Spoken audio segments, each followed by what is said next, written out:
de las actividades previas a la sesión presencial de esta semana, he preparado un video introductorio del enfoque de género como un determinante de la salud.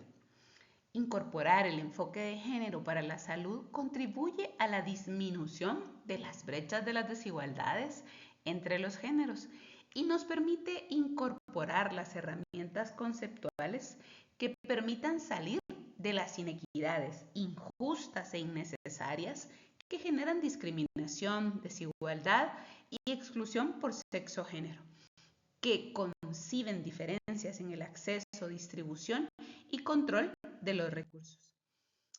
El contenido que vamos a revisar en este video es el marco conceptual clave para la comprensión del enfoque de género y cómo determina la salud de la población.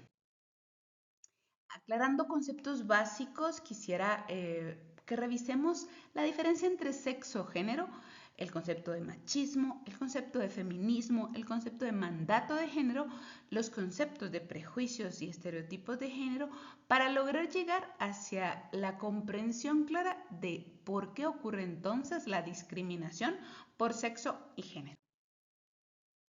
En esta diapositiva se esquematiza muy bien la diferencia entre el concepto de sexo y género.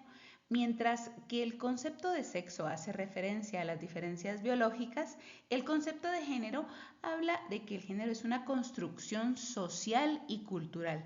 No se nace con ello, sino se aprende y por lo tanto es modificable. Y es hacia ahí, hacia donde los trabajadores de salud debiéramos de iniciar diálogos con las personas a las que les ofrecemos cuidados de salud. Se muestran en la tabla algunos ejemplos de cómo abordar el tema de las diferencias biológicas y las construcciones sociales de género. Es muy común escuchar que atribuimos cualidades o capacidades a hombres o a mujeres solo por el hecho de serlo. Por ejemplo, se suele decir que las mujeres somos mejores administradoras del hogar o que los varones son mejores en los deportes. La razón de ello es que el entorno cultural nos inculca ciertos valores que nos hacen naturalizar cualidades o capacidades. Desde las teorías y estudios de feminismo y género se ha analizado mucho cómo se ha ido construyendo una ideología que atribuye lo cultural a lo biológico, en perjurio de mantener sistemas económicos, políticos y culturales en los cuales predomina la supremacía de los varones frente a las mujeres y otros grupos con menor poder en la sociedad como niños, niñas y colectivos LGTBIQ sufren discriminaciones. Al hablar de estos grupos LGBTQIT, es importante comprender algunos términos como trabajadores de salud para saber diferenciar frente a qué estamos. Un término muy importante es qué es la identidad de género, y la identidad de género hace referencia a esa experiencia interna e individual que cada persona ha sentido con respecto al género, el cual puede o no corresponderse con el género de nacimiento. El término hace referencia tanto al sentimiento que la persona experimenta con respecto a su cuerpo, sentimiento que, si así lo decidiera esa persona, podría implicar la modificación de su apariencia o funciones a través de intervenciones médicas o quirúrgicas, como a cualquier otra expresión de género, vestimenta, habla o empleo de gestos específicos. Otro término importante es la expresión de género. Esa expresión de género hace referencia a la manifestación externa de los rasgos culturales que permiten identificar a una persona como masculina o femenina, conforme a los patrones considerados propios de cada género por una determinada sociedad en un momento histórico determinado. Y por último, orientación sexual. La orientación sexual hace referencia a la capacidad de una persona de sentir una profunda atracción emocional, afectiva y sexual y de establecer relaciones íntimas y sexuales con individuos de un género diferente al propio, por ejemplo, los heterosexuales, y del mismo género, homosexual, o con dos géneros, bisexual, o con independencia del género, pansexual. La orientación sexual representa una característica personal que es independiente de la identidad y de la expresión de género. Por lo tanto, la identidad o expresión de género de una persona no permite hacer inferencias con respecto a la orientación sexual de las mismas. Y eso es muy importante a la hora de brindar atención desde los distintos puntos de atención de los servicios de salud. Ahora bien, desde los análisis de género clásicos se suele poner el foco en las desigualdades o inequidades entre hombres y mujeres desde una perspectiva binaria o heterosexual, y ello se traduce en que invisibilizamos y estigmatizamos a personas de otras identidades y otras orientaciones. En esta tabla podemos observar cómo ni siquiera el sexo en términos biológicos es una realidad binaria al 100%, ya que se estima que aproximadamente el 1% de la población no puede ser clasificado como hombre o mujer, sino se clasifica como intersexual, es decir, que tiene características biológicas de ambos sexos. Lo más controversial es que usualmente ha dependido de la decisión médica decir si la persona debe ser educada como varón o como mujer. Por otra parte, podemos ver que ligado a lo biológico, en la segunda columna dice mujer o hombre.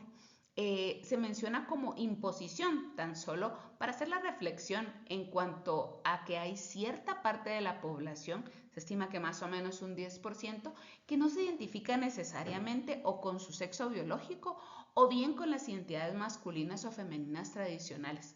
Poder comprender esta realidad y diversidad es esencial y clave en el trabajo en salud para poder comprender a nuestros pacientes y sus percepciones, tal como se fundamenta en la atención centrada en las personas. Con base a lo anterior, resulta de suma importancia diferenciar el sexo biológico de las identidades de género, o sea, mi autopercepción, o la expresión de género, o sea, los atributos externos que adopto según me percibo y me siento, y la orientación afectivo-sexual, la cual puede ser hacia personas de un mismo sexo, sexo opuesto o incluso ambas.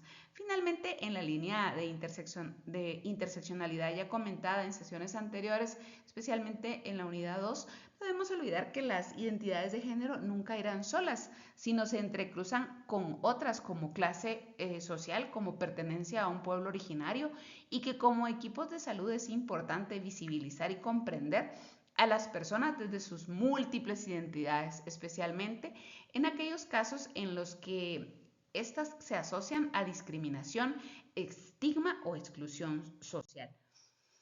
Interseccionalidad entonces revela las variadas identidades, expone los diferentes tipos de discriminación y desventaja que se dan como consecuencia de la combinación de identidades. Las personas vivimos identidades múltiples formadas por varias capas. Pasando a una revisión rápida de algunos conceptos, vemos que es el machismo y es comprendido como una ideología basada en la idea equivocada de que los hombres son superiores a las mujeres y por eso tienen más poder que ellas. Se refleja en cualquier conducta de desvalorización hacia las mujeres. Otro concepto importante es el feminismo, pero en la diapositiva lo vemos en plural, feminismos, que son corrientes de pensamiento y movimientos sociales que defienden la igualdad de derechos y resultados entre ambos sexos. Y se pone en plural porque dependiendo de ese feminismo nacido en Europa o con una modificación teórica en Estados Unidos, no es el mismo feminismo que se puede vivir desde los pueblos originarios, desde la búsqueda de la igualdad de derechos entre hombres y mujeres indígenas, por ejemplo. Y por eso se plantea como distintas corrientes de pensamientos y movimientos sociales que defienden la igualdad de derechos y resultados entre ambos sexos. Otro concepto importante son los mandatos de género, que son ideas comunes aceptadas por la mayoría de los integrantes de un grupo sociocultural sobre lo que es permitido y lo que no es permitido, existiendo diferencias entre mandatos para hombres y mujeres, y el no cumplimiento por parte de hombres o mujeres conlleva por lo general a un rechazo o a una sanción social. Otro término muy importante para ya llegar al cierre de la discriminación son los estereotipos de género. En una imagen o idea es un estereotipo es esa imagen o idea aceptada por un grupo cultura o sociedad respecto a cómo son, cómo actúan o cómo piensan las personas de un grupo determinado. Y estas imágenes se convierten en reglas o mandatos. Los estereotipos son ideas erróneas, pues las características de las personas se generalizan a todos los miembros de un grupo sin aceptar excepciones. Otro término importante para ya llegar a la discriminación de género es el prejuicio.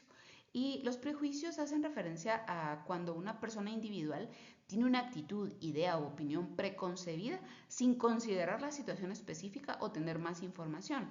Preconcebida hace referencia a que antes de analizar los hechos o sin buscar otra información o pedir ideas o opiniones. Básicamente la discriminación por sexo o por género se refiere a hacer de menos o desvalorizar o rechazar la capacidad de un sexo u otro basándose en prejuicios o estereotipos. Y entonces esa discriminación entre hombres y mujeres tiene serios impactos en la salud de la población, ya que se prioriza a ciertos grupos de la población por sus características de sexo. Por ejemplo, se prioriza al grupo de mujeres en edad fértil, ¿verdad? O se prioriza a las mujeres embarazadas. Y eso es una forma de discriminar de la atención en salud y violentar el derecho a la salud, ya que la población masculina o también las otros razones, otras etapas del curso de vida de las mujeres se invisibilizan y entonces no se proponen atenciones en salud a esos otros grupos. Y eso genera un perfil de morbilidad y mortalidad que impacta en la situación de salud de la población guatemalteca. Los invito a continuar revisando las referencias bibliográficas que están en la plataforma y a discutir durante la sesión de clase. Muchas gracias por su atención.